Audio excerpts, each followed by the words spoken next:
This week's video, we're going to look at two different toes to bar techniques. One is maybe a little less fatiguing but slower, and one is faster but definitely more fatiguing overall. First component to hit on is hand placement on the bar. Two things here.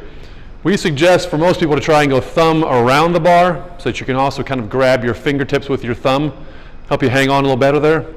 If you have small hands though, you may have to go with a suicide grip, as we call it, with thumb over top of the bar. We suggest trying the thumb around the bar for at least a couple weeks to see if you get used to it. And if you find over those few weeks or so it's still not getting any better or feels much worse than before, then revert back to the suicide grip with the thumb around or on top of the bar. This could be better for smaller hands. You can help then use the thumb to dig into the bar. Second thing is talking about width of your hands. I think an easy way to understand this is imagining trying to do a toe touch with narrow arms, right? It's easier to do a toe touch with my arms at about shoulder width. If my arms are now wider than that, I have to bend a lot further to get them down to where my toes are. That makes sense? So a narrower grip is going to be easier for you to get the feet to your hands when you're now upside down. First technique we'll talk about is more of an unfolding at the hip. Evan's going to stay tight from sternum down to his knee as he opens up to try and get this nice stretch so that once he reflexes and begins to move up towards the bar, he's pressing down the bar, pressing his body behind the bar, and using that same stretch to get his knees up with a little slight flick at the very end.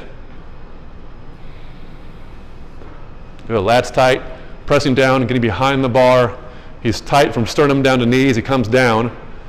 Legs are mostly straight. There's a slight flick at the top, but not a whole lot. He comes so high because he's so tight. When he comes up, he's getting most of the wall weight he needs, except for that last little bit where he can kind of kick his legs to get the last few inches. All right, second option then is more of a cycled process. And this can be a little tough to get the rhythm. You can start your first rep the same way that Evan just did his other bend at the hip toes to bar. But now on the way down, instead of kind of swinging the feet out, he's bringing the feet more straight down. And at the bottom, he's going to think like a bicycle, where he's going to drag the feet back underneath him to fire the knees up first. So knees are more bent, more noticeably, with then a bigger kick for the last bit to get your toes to the bar. He's still going to press the bar away to get his body back behind the bar, but it's just a faster process along the way. So it's not as big of an unfold and close, it's a much tighter circle. You can see his feet kind of like cycling up, pulls down and cycles. Thinking knees up, they're very bent here, and there's a last kick at the very end. So again, here's Evan opening and closing predominantly at the hip. You can see he's tight through his midsection and his core, and he's essentially kind of hollowing out hard as his legs fire up. He's thinking toes, but also knees up. Mostly there's a little bit of knee left over so he can flick his feet for that last few inches towards the bar.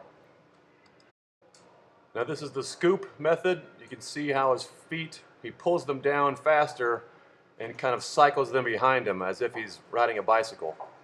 He's still going to fire his knees up, but more of an emphasis on firing the knees up towards his elbows. There's more of a knee bend before flicking his knees to get that last few inches for his toe to the bar.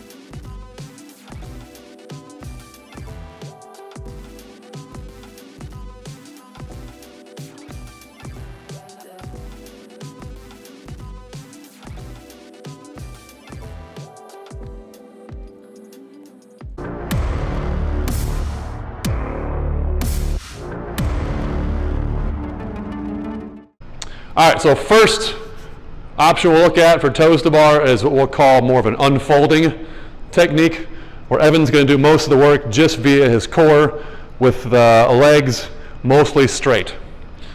Key here being that he thinks about doing a lat press, straight arm press away from the bar as he's getting behind the bar with toes coming up. He's mostly folding at the hips here, not much of a bend in the knee, in fact trying to get none at all, and trying to be very, very tight from sternum down to his knees, and he can use this stretch reflex to help aid his opening and closing again.